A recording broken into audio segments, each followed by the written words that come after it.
So long I have been a traveling. Oh, it's been a long, long time. I'm just roaming around all over this town. We just want golden mine. Though I'm still searching to find my love, hoping she will come around one of these days. Yeah, take this travel pen,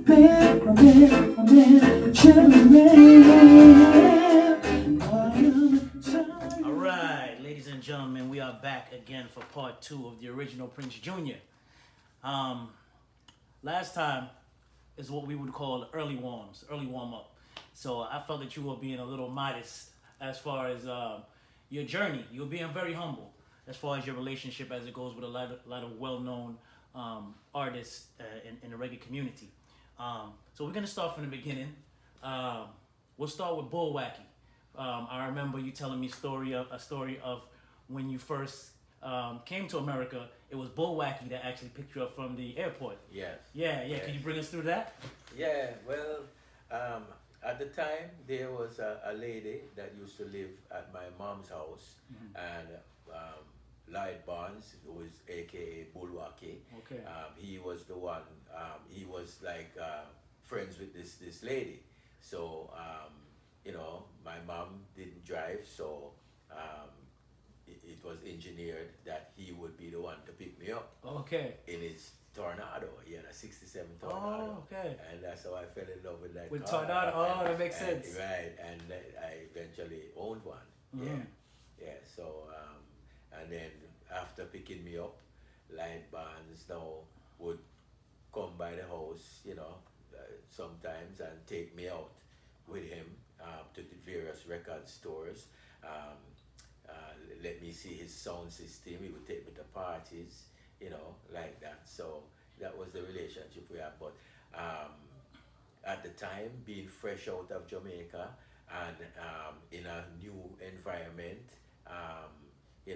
it's like I got like basically everything was like stagnant, or I was stunted in my career or in my musical endeavors, because it's like you don't know which way to go, what to do, so I'll just relax and watch things as it happened, Okay. Yeah, so regrettably, Light Barnes and I never really did any work together as far as me recording for him or anything like that, because I was just relaxed, Okay. taking in the vibe of what's going on. Right. At the time he was recording, there was a brethren called Munchie that used to be friends with Light Barnes, and they had a studio together, and I used to go by the studio and watch other people record.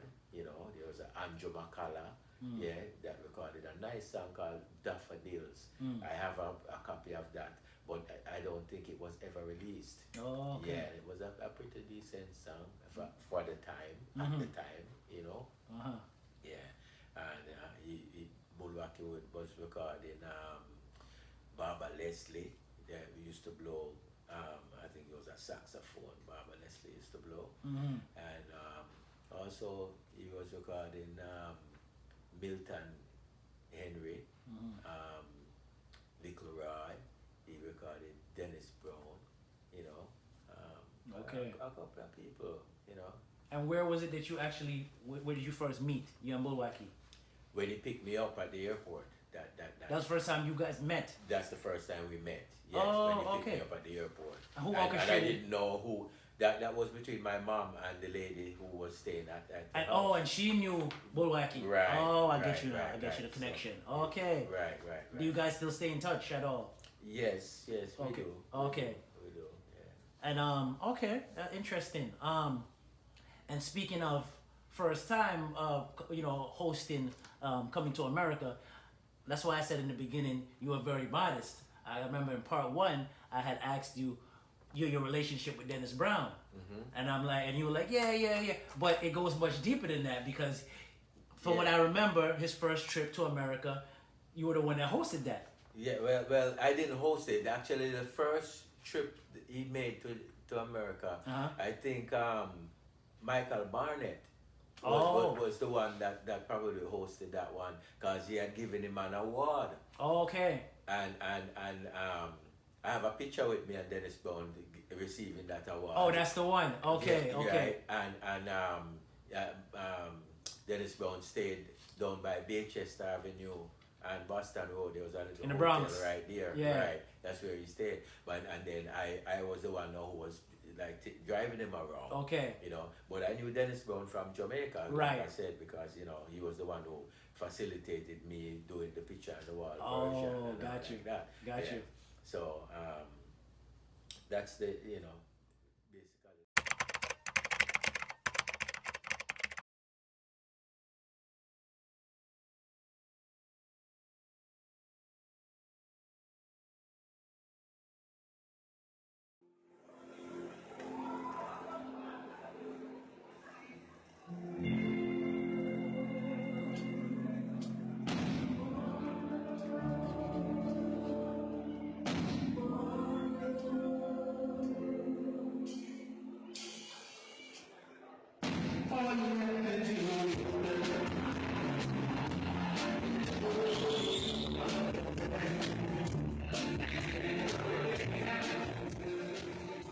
After I came to America, then I started going to school. I went to Howard Taft High School in the Bronx, William Howard Taft High School in the Bronx. Yeah. And where I met a few other friends that went to school with me in Jamaica at KC.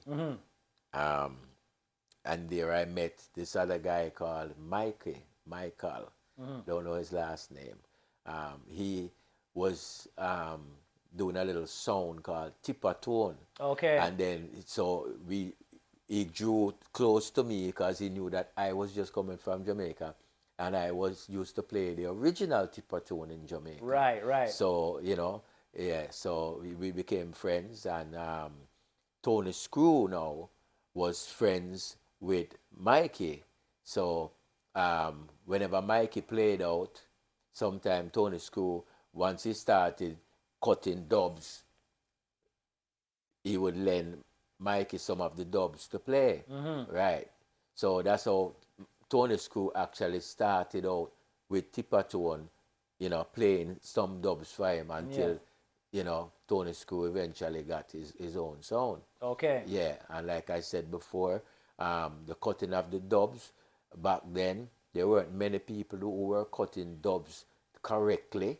They would jump and skip or, make sounds. And I found the Angel sound in Manhattan. Myself and George Kong found that place that cut dubs. Yeah. And, Tony Screw was the first person that we told about it. Well, he knew that we were cutting dubs somewhere, and he begged us, asked us if he could cut dubs there too, because he heard the quality of our dubs. Right. Right, and that's how, that go. And that's another story within itself, because Angel Sound became one of the top dub cutters in New York for everybody, any and everybody who in the music business and want to cut dub ended up there at Angel Sound, and I was the one who started that. Right, right. And you introduced Tony Screw to this. To this, right. And stepped up his dub game. Right, yeah. Along with a few other people. There's another guy called Norman Smallhead. He has a sound, I think, called Stereo 5. He started cutting dubs there too. And, and we used to swap dubs. I used to swap dubs with Tony Screw as well. Because Tony Screw had a lot of studio ones, and I had different dubs. I had from everybody, Treasure Isle, everybody, you name it. Yeah, I had them. Nice. Yeah. Okay. Right. Yeah. We jumped to Tony Screw, but I was speaking of Dennis Brown because that was very monumental to me, because I remember when, like I said, you hosted him here. I was under the impression that was his first time, but that was my mistake. But I do remember hosting him and his wife Yvonne at the house. At the house. That was years later. The first time Dennis came to New York was, I think, somewhere around, if I'm not mistaken, it's probably around either 73 or 74, somewhere there. But I think it's more 74. Yeah. Yeah, and when we hosted him at our house, that was like 1980. Okay, okay. Right. Right. Yeah. So and there is where we him and Juna Delgado was at the house, came by the house too. Jokes, yes, Jokes, yes. right? Shout Yeah, out to Jokes, a very RIP. very good brethren. Yeah. Man. Yeah.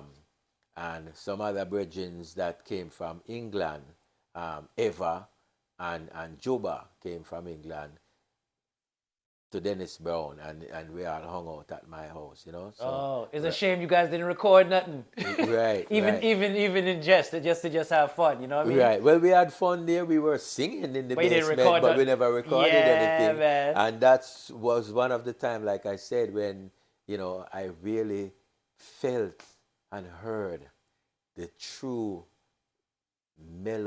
melodic voice of Dennis Brown, because he was singing without any music. He was just singing like a cappella, and it just filled the basement. Resonated. Yeah, Gifted. Yeah. And I said, wow, sounds good. And like I said, I played a lot of songs for them down there, and the only thing we recorded now was I recorded a tape for them, and they took the tape away, and 8-track tape, the square 8-track tape, and they took it, and over the years Dennis Brown recorded every single song that was on that tape, but I wasn't really paying attention to that, because when I gave him the tape, he never said to me he was going to record them. He just said he loved the songs, and I gave him the songs. And when he did a song, I'm not paying too much attention, but over the years I'm listening, and I'm saying, but wait, all these songs that Dennis Brown do was on that tape that I gave him. Right. So it called to my attention now. Yeah. That happened. That was a tape. Yeah, because I was gonna ask that. I was gonna say, legend has it that you made a tape for him one day. Yeah. And from that tape arose many of his greatest hits. Many of the greatest hits. Yeah. And one of the songs that he did was the "If This World Were Mine."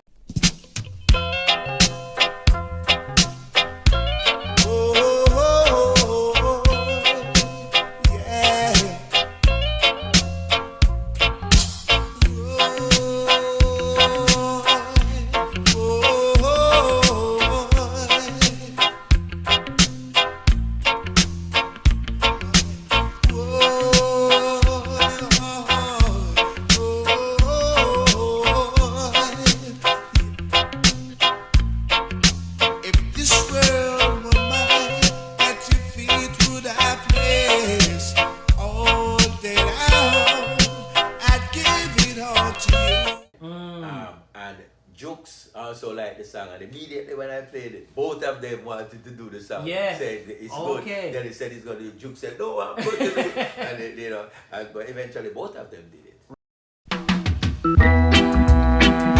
Oh, baby, if this were only mine, to your feet would I place all of my love.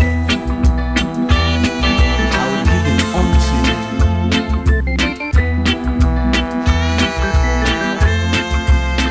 This world were mine, at your feet would I place all of my love. I'll give unto you. If this world were mine,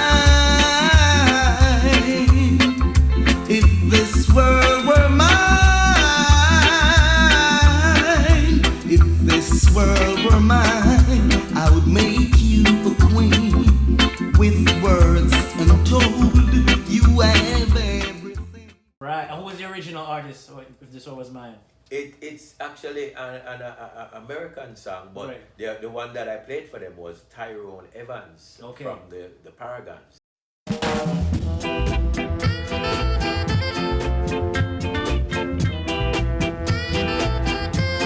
If this world were mine, I would place at your feet all that I own. You've been so good to me.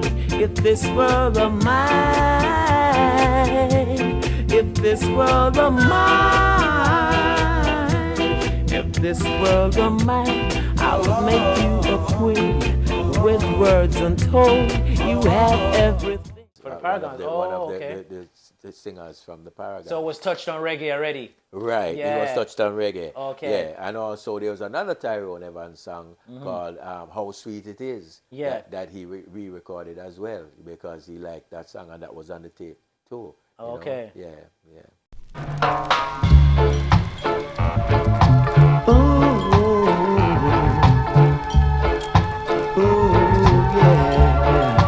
The lips that I be kissing, yes, how sweet it is, and I'm just reminiscing, yes, how sweet it is.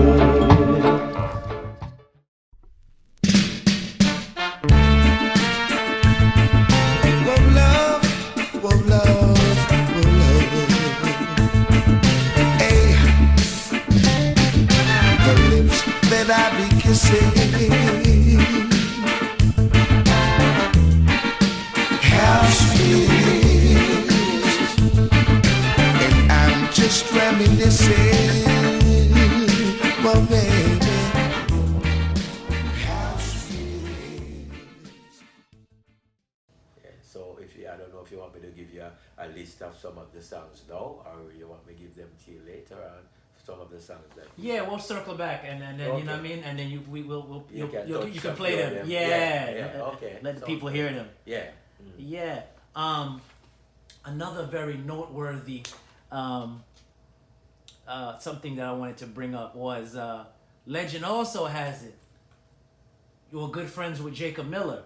Yes. Right. Jacob was my good friend as well. Yeah. Yeah. And you were there the day you almost were in the car. Yeah. The day that he had got into an accident fatefully. Right. The day passed, and Juna Delgado and Dennis Brown too played a role in that now, in preventing me from being in that car because, like I said, when I was in Jamaica, that day, I think it was a Sunday, I spent all day at Dennis's house. Dennis lived up in Forest Hills at the time. Queens. No, Forest Hills in Jamaica. Oh, it is a Forest Hills, Jamaica. Yeah, Okay, Forest okay. Hills in Jamaica. He lived in Forest Hills, and we was up there that day. Myself, him, Ivan. He had Dana and Okay. and Daniel were babies at the time, and Lux, Daniel Lux from him barn. Dennis Lux, sons. son, Yeah. Lux from him barn. Yeah, and we were there, and Jokes was there. Yeah, and yeah, we spent the whole day there, and we come around 4 o'clock in the evening. Dennis mentioned that there was a man that sells Sumaron. Okay, yeah, right. Tomorrow, right. Right? Down by Bob Marley's studio, outside on the front. Yeah. So he was going to take me there and give me a treat. The Sumaron. So we went down there and they ordered it and we stood there and we ate. Yeah. And when we got done eating, I heard that Jacob Miller was in the studio in Tough Gang playing drums. Okay. So when it was time for us to leave, I told them to go ahead and leave me because I will wait, and then Jacob will take me wherever I want to go. Yeah, and they turned around and said, "No, we came together and we are going to leave together." They're together, yeah. And I didn't fight it. I just said, okay. I just smiled and I went with them. We went back up to Forest Hills at Dennis's house. By this time now, it was minutes to 6. The TV was on. 6 o'clock news came on. Jacob Killer Miller died in a car accident. Wow. So we all started to speculate now, and Dennis was saying, yeah, but we just leave him down here. So, you know. Maybe it's not true. Maybe it's not true. Yeah. And Dennis said, you know, at one time he see him, so they was saying that I died and I this and I that and I that, and it wasn't so. So we said, yeah, okay. So, but then we were still there. 8 o'clock news came on, and they said it again. Said it again. Oh, man, wow. that must be, you know. Wow. Yeah. But you know, that was tragic. But I don't know what would have happened if I was in the car, if I could have prevented it. Right. Or maybe I would have died with it. Right. So I don't know. He was the only one that passed in a vehicle, from what I remember. Yeah, I think so. Yeah, but he had his kid in there with him. I think he had a child in there with him. Oh, okay. Yeah, which I heard all kinds of stories, but I don't know. But were you able to attend the funeral? no, Okay. I wasn't. Yeah. You had left Jamaica by that time. Yeah. Oh, okay. Yeah, but there's other stories with Jacob Miller when you he knew him was for a in while. New York. Yeah. And I took him around too. I even brought him to the house at Mickle Avenue. In the Bronx. Okay. Right, yeah, and let everybody meet him there. Yeah. Yeah, in the Tornado. Yes. And as you know, the Tornado is a front wheel drive car, so the floor is flat in the front. And after I left the house at Mickle Avenue and both of us went in the car, I'm gonna pull off now. So my foot is on the brake. Yeah. Its car is in gear. Right. And I'm looking if it's safe to move. Yeah. All of a sudden my car is galloping. Yeah. And I'm holding on the brake because if I let it go, the car is gonna fly away. Right. So I'm saying something wrong with the car. I wonder when why I look why. around, Jacob Miller had his foot over on my gas pedal, flooring it. So I Joker. So I got mad because that's dangerous. Right, of course. And he was just dying with laugh. Sweet, yeah. I couldn't do nothing but just start laughing. Right. Yeah. But just so he if used it to wasn't steer. anybody else, they never would have fight. Right, of course. But just so he used to steer. Yeah. Oh, okay. Yeah, a prankster. But he's full of life and he's a very good guy, jovial and airy. Right. Yeah, good bridging. Because most footage that I see of him, he likes to smile a lot. He used to smile a lot. Yeah, man, and do pranks, all kinds of things, Yeah, but that's just him. Yeah. Right. Yeah. Okay, yeah. So you said you picked him up with a Tornado. So I just wanted to ask. So you said Bullwacky started the Tornado thing for you. Right. So I remember also Gussie had a Tornado, if I'm mistaken, right? No, he had the red Tornado. Was a red Tornado. No. I saw a picture with him in a Tornado. No, it wasn't a Tornado. It was a Torino. That was my first car. Was a Ford Oh, that was your car. Right, Gussie that's my first car. time. Oh, yeah, okay. and he stood there. Yeah, because that was the first time Gussie came to America. Also, Big Youth drove in that car because the first time Big Youth came to America, he stayed at my house. As Really? well. Oh, Yeah. okay, I So did not know Gussie and that. Big Youth. Yeah, they stay at my house. I just learned first that. time Heptones came to America I think they played at Madison Square Gardens. Yeah. Yeah, I drove them around too as well. Okay. So that yeah. You're well connected, Dad. Yeah. A lot of people get like I helped out like when they come to America. The first couple of Yeah, friends, wheeling yeah. souls. I drive them, give them a drive from Bronx to Brooklyn. Yeah. Okay. Wickerman and Barkey and all of them. Captain Barkey. Yeah. Okay. Me pick them up at Bronx and carry them along Island and dance. Really? At the Legion. Legion Hall. Yeah. I remember Sons Jr. used to play a lot. Yeah, if you ask, Wickerman. Yeah. Boat that drive the way them get from the Bronx tonight. Yeah. The BMW. And the wickedest drive them Yeah? get. Okay. The 320. From Bronx to Long Island in about 15, 20 Oh, minutes. Can't forget that. Yeah, right? Yeah. That must have been a Son Jr. dance. Yeah, it was a dance with, I think, Sons Jr. and King Custom, I think it was. The Clash. Shorty, yeah. Both of them were playing. Shorty Diamond. Yeah. Remember them Monday, yeah. Yeah, R.I.P. Shorty Diamond, because I remember from them time then. Yeah, so this gives us a good opportunity to segue to Sons Jr. Okay. So, in the beginnings of Sons Jr., Right. when it started, which as you mentioned in part one, was Uncle Son, start from Uncle Son, which was your dad's brother. Right, in Jamaica, Yeah. who started out, and I guess he probably was inspired by Tom's the Great Sebastian. But Sons Jr. sound in Jamaica, I think, to me was one of the sounds, even though there was other sounds there. Yeah, Sons Jr. because that's my blood, my family. I think that inspired me from an early age to want to play music. Okay, yeah. You understand? Yeah. That was a spark. Yeah. That spark, that. But I just never knew how to do it or how to go about it, and and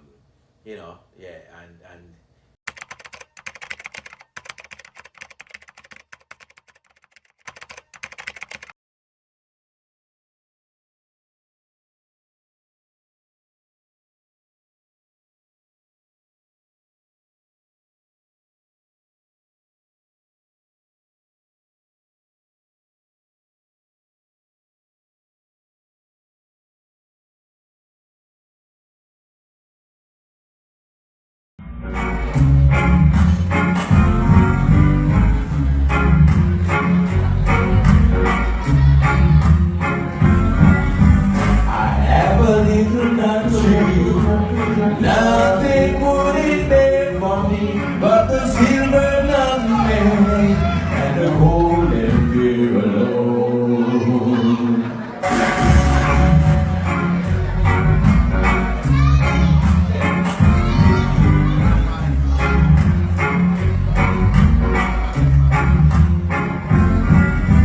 I have a little country, nothing would it be for me but the silver nutmeg and the golden beer alone.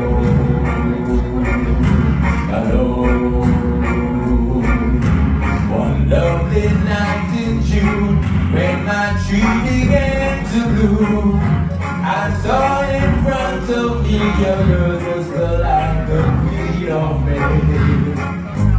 To my surprise, she was to be what God wanted her to be.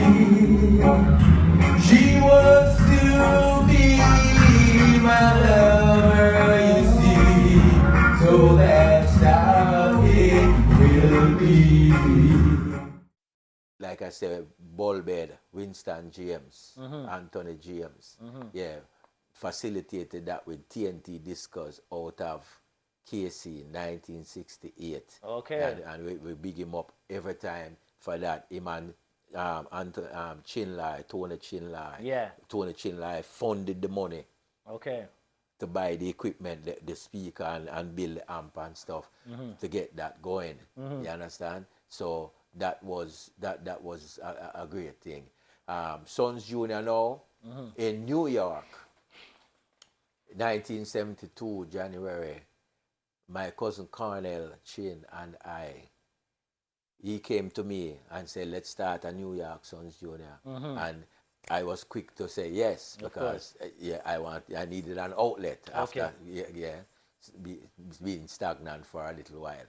So we started it together. May I ask, sorry to interrupt you, how long had you been in America at that time before you started? I came in the last day of April 1971. Okay. And we started Sons Junior January of 82. Okay. I mean, of 72. 72, okay. Right. So, and like I say, at the time I was going to school, didn't have money, but had records. And my cousin, he was working. He's a little older than I am. So he opted to buy the amp and the speaker and the turntable. And I came with the records, and both of us were Sons Junior. Okay. And we started to play out. The first time we started to play out, Cornell came to me and said, here is your half of the money. And I told him, no, he could keep it, because I was so anxious to build the sound. I said, keep it and buy more records, or, whatever you need to do with the sound. And from that time until this time, I have never taken any money from Sons Junior in any capacity. Even after I left the sound, and I got married and I left the sound in 1974, August, I went into the army. And when I came back out, as a matter of fact, when I was leaving, I left my dub plates with Sons Junior, with Cornell. Okay. And when I came back out, I didn't want to play the sound anymore, because I had a reputation of being a rubber dub selector. Okay. Wickedest rubber dub selector. And I was, and then Badman, I followed the sound, and everywhere sound play, regardless who play, shots fired every time. A lot of basement dance were one way in and one way out, and every one of them get shoot up, no matter who play. You understand? And much less when a big sound a play, them shoot it up. So you know, so whether good or bad. yeah. So you know, I wanted to change my reputation because I'm a man who love all kinds of music, and you know, I get into the soul music where, you know, I want to play soul music too as well. You understand? So, and when you're a rubber dub selector, you play rubber dub too. If you get a dancer, you put on soul band, shoot it up right away. Okay. They don't want to hear that. They want to hear you play dub wise. So, I want to change my reputation. So that was one of the reasons why I took a step back from that and started to build my own sound, which is the angel sound. Yeah, angel sound. Our motto is we play for God and the angels, because whatever we play, God and the angels supposed to can listen and full joy themselves too. You understand? They say no slackness, no arms out. Yeah, no arms out thing. And we don't really play that. Yeah, yeah. So you know, that's what happened with that. Sons Jr. Cornell started playing the sound a little later on down in the 70s. And every dance they play, I would be on the flyer as the singer for the dance, you know, for the sound, right? And I never collected any money from those either. I never asked for any money, you understand? Because like I said, Sons Jr. is family, is blood. So, yeah, me have full support it in every which way I can. You understand? Yeah. So, and by the way, congratulations to Sons Jr. Cornell, which is me and all the Sons Jr. family. We get a little award the other day for the sound, Sons Jr. So that big up. And big up every time. See? Yeah. Yeah, so, big up Cornell, R.I.P. Big Man. And Big Man. Yeah, man, for big up Big Man. Definitely. Yeah, man, yeah. And Rai Sangster used to play the sound too. So big up to Rai Sangster. Yeah, okay. Every man who put in them little bit, you know. Big up Uncle Rai. Every little bit help. I did not know he used to play the sound. Okay. Yeah. That's a Redman father. Yeah. Big up Stewie, Redman. Yes, and big up Stewie too. Bad pan selecting. Double electric. Yeah, large. double electric. Man. See? Yeah.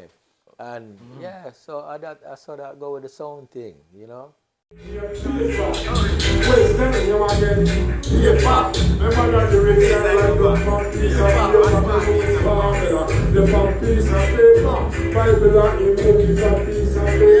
Black money and change school a piece of paper.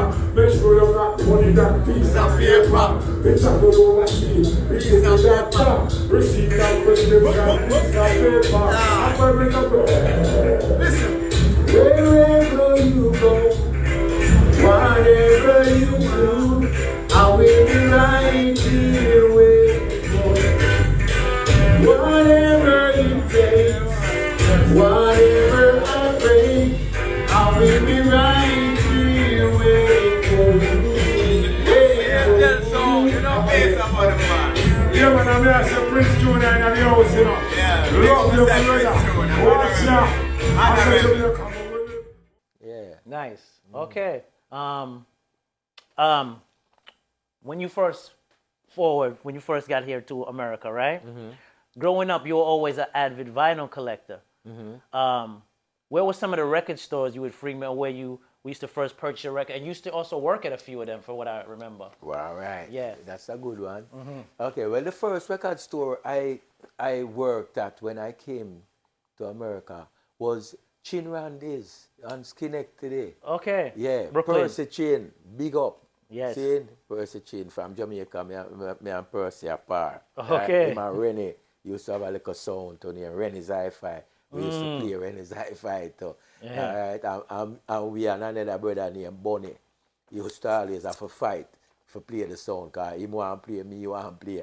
And anybody a play, nobody don't want to stop play for the next man play, because he had their thing. And we always have to push on another way and all kind of thing. But it was all fun. Yeah, we never chop up nobody or kill nobody or stop nobody. We just fun. Right. Still love, yeah. Yeah, all right. So Chin Randy's was the first record store I worked at. I worked there for a short time though, for a few months, maybe about 2-3 months I worked there. And I found that it was difficult for me to go to Brooklyn, and I lived in Harlem at the time. So I had to take a train after school and go, because it was a part-time thing. And I left that. The next record store I worked at was Brad's Record Store in the Bronx. That was an A1 store. People come from all over to buy records at Brad's Record. And I was the reggae man in Brad's Record Store. When you come for reggae, you see me.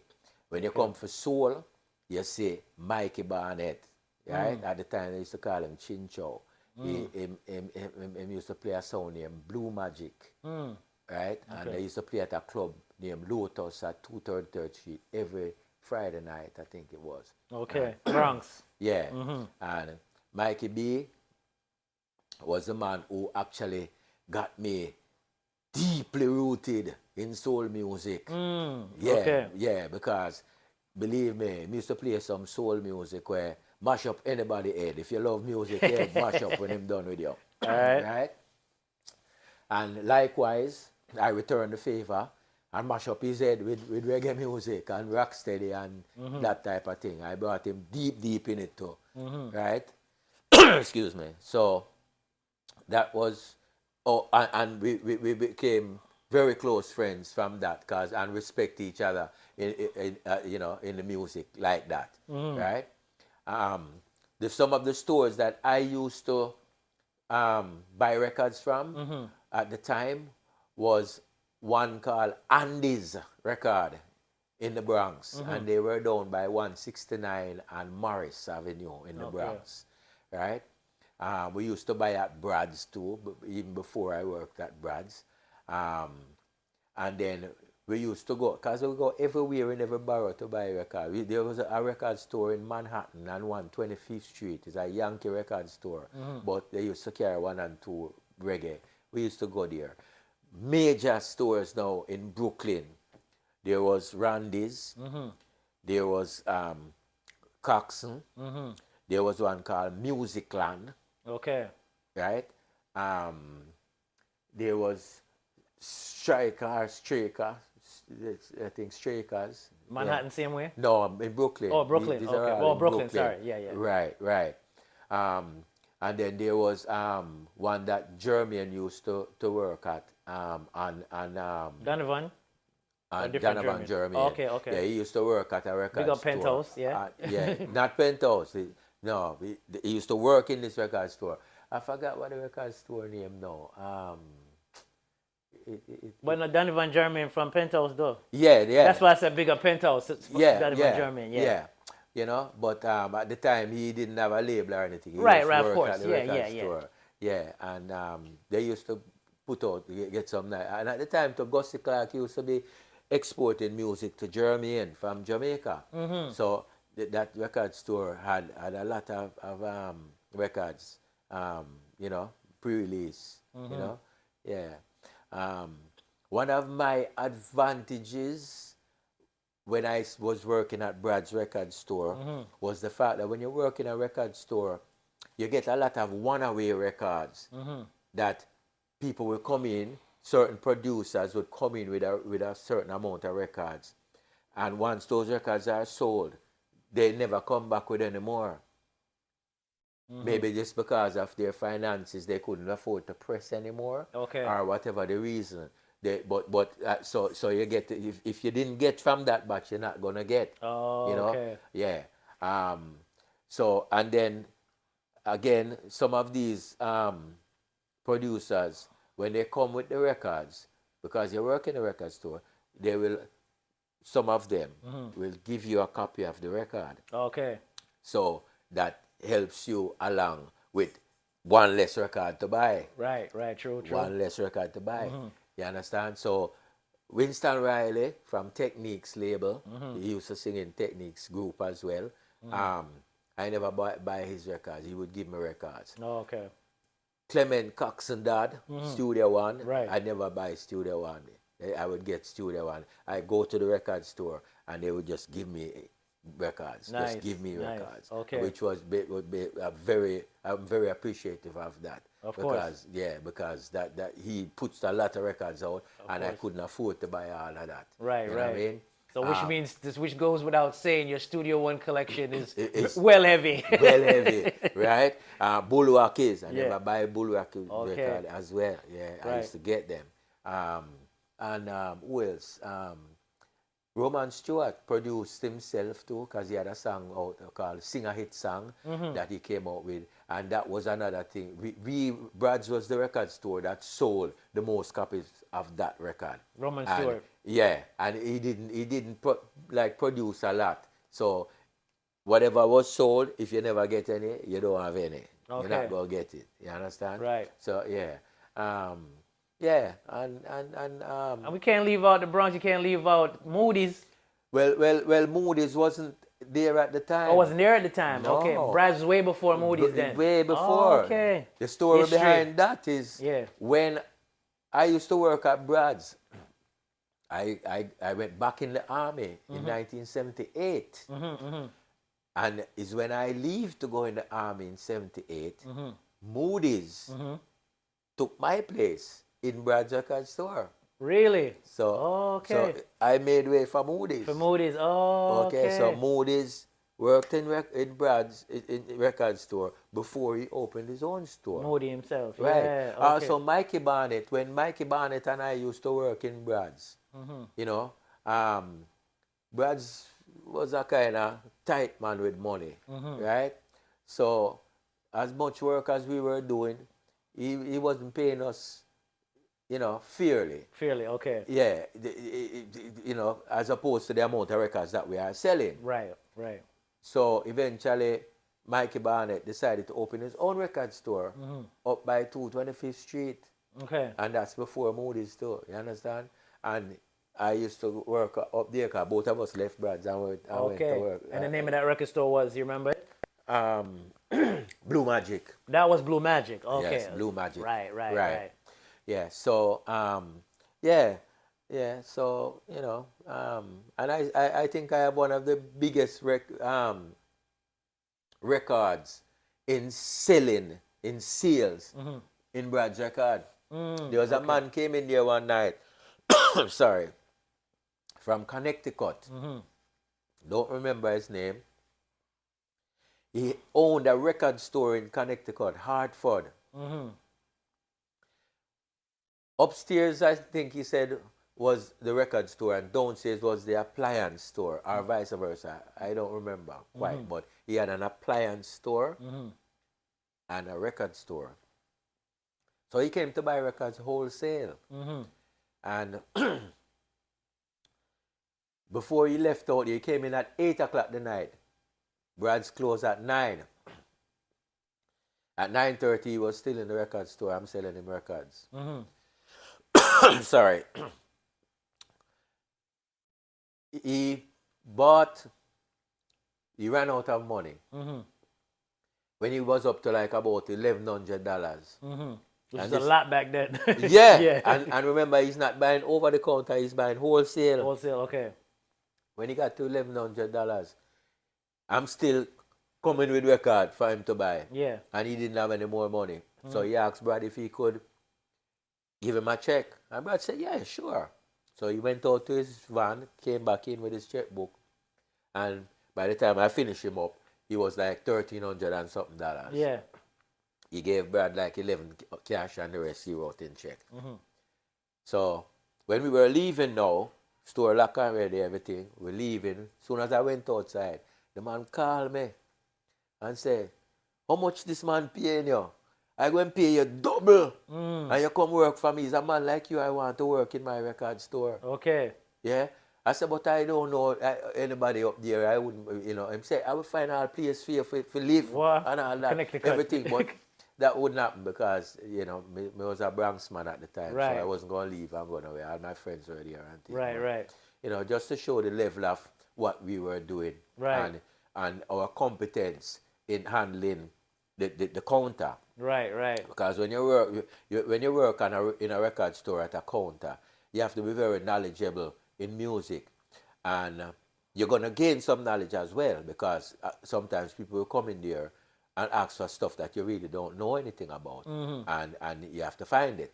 So you learn from that as well. And also people will come in and say, you know, I just heard a song and it was saying something about a lady sitting on a stone or climbing a hill or something. What's the name of that? Yeah. Yeah, you have to go find it. Right, so right. your knowledge have to find that. You have to be Google You at have the time. to- You have to be the Google. Right. Or they might say, you know, John just had a new song out, I don't know.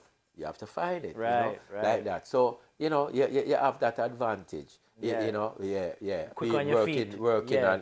on the counter. So that is what gives me my advantage. And the fact that I am blessed, really truly blessed with the talent to select good music. You know? Yeah, good music. If the music, if you play a music and the artist is good or the music is good, I can tell you right away. Even if somebody don't like it or don't approve it, I can tell you, say, well, this is a good music. It's not all, everybody like everything. Right. So sometimes a music will good and a man don't like it, but that's his taste in music. That don't mean the song not it good. don't mean the song Yeah. not good. Like Right. food. Right. Just the same thing as you have songs that's not good and it becomes a #1 hit, all because of the promotion Okay, that it okay. gets. And it becomes, once you hear something over and over, after a while it sticks in your head. Yeah. You know, and whatever. Unfortunately, that's what is happening now. A lot of good music that's not good. Right. They play over and over again to you. When you first hear this song, no good. After a while, you start singing along. Yeah. The power of suggestion, Yeah. the power of Programming. of marketing, programming. Yeah. That's Cool. what.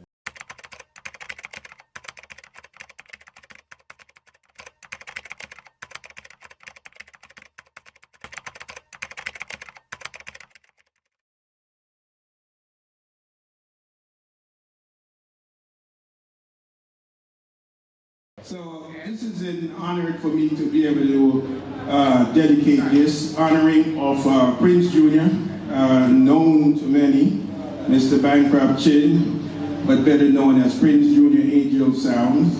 And this is coming from the Michael Barnett and the Star Time Camp, originally as the Heineken Star Time, which is now just Star Time, for his contribution musically as a music genius as well as an artist.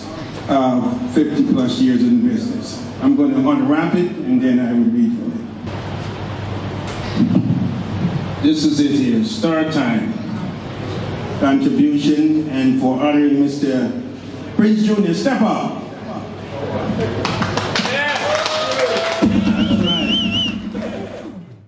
A few years ago, Heineken or Star Time, Right. they awarded you with a Lifetime Achievement Award for your contribution to reggae music. Yeah. Once again, congratulations, Thank big up you. for that. Thank you. Yeah, definitely. I just want to know, how do you feel? How did you feel receiving that award? Well, I am honored that someone takes the time to notice my contribution. Yeah. You know, I'm honored for that, and I thank them so much. Mikey Barnett was the man who, you know, facilitated that. Yeah, and I thank him so much for that. Yeah. You know, because like I said, we've been in this business right now for like 55 years, and we have been non-stop 55 years. You know, playing music, bringing music to people, singing music, doing stage shows, writing, producing, doing a little of everything, playing music on the radio, you know, up to today, Right. you know, and you know, I think, you know, I deserve a recognition from my country, from Right. Jamaica, for carrying reggae music, and because I'm one of the persons who is a vintage man. So I keep ska, rock steady, early reggae alive. Right. You understand? Yeah. And we have to know where we're coming from to know where we are going in music. So that is my job, because there's enough good music, because back then everything was good. Everything, 99% of thing was good. Okay. Because you couldn't come to a studio back then with no foolishness. Man run you out. Right. You understand? As it should Nowadays, everybody have a studio in them house, so them put out whatever them feel like put out. And you know, so the quality of the music kind of dropped that way, because there's nobody censoring it or telling nobody what they can do or can't do. Right. You know? So yeah. But I'm honored for that. I also got one from Broward County. Okay. And I one from Broward County. And you know, I'm honored for that too. That was recognized to the Broward Council and whatever. Eugene Gray, who's a guitarist. Right. Yeah. Legend. Yeah, he used to play with Lynn Tate and the Jets, and you know, and we freelance, he played with Marty Butler as well, People's Heritage Band. That's where I met him, and back then, and they used to rehearse People's Heritage Band in my mom's basement. Oh, that's what used to be down there. Yeah, Right. I remember them rehearsing. Yeah. I remember the drums and all that down there. Right. So Okay. you know, so like I said, we play a part in reggae music, and with artists and musicians and everybody, you know, we accommodate, we help, we do everything with everybody. Right. Enough that, like I said, you know, more people should be saying, you know, original Prince Jr., you know, yeah man, we give thanks for the brethren, because, you know, him help some farm away, Right. you know what I mean, do things. Yeah, Michael Jarrett, Mac Daddy, I have to mention him too, 'cause like everybody in our story, we not leave out no one. Yeah. You understand? Big up Father Mikey. Yeah. I mean. We were, our song was the first song that he did, that played on a radio, got earplay. Yeah, he DJ'd one of my songs, a song called Why Did You Leave, which is a cover song of a Eptone song Right. that I did. And He's on the B-side. it's like it's a disco, so after I sing, he comes in Gotcha. with the DJ, not to fly upon the Iron Bird. Yeah, Mikey, big up. Yeah. See? So, yeah, so, you know, a lot of people will do a lot of things. So much things, sometimes we don't remember certain things. But because when we do it, we wasn't doing it for recognition, yeah. or wasn't doing it for we just do it out of love, and you know what I mean? Gee. Like that. So, you know, so the thing go. Yeah. Yeah. And that should be said, because not only because you're my dad while I'm doing this documentary, you know what I'm saying, but you actually have a very interesting story to tell. Right. And very influential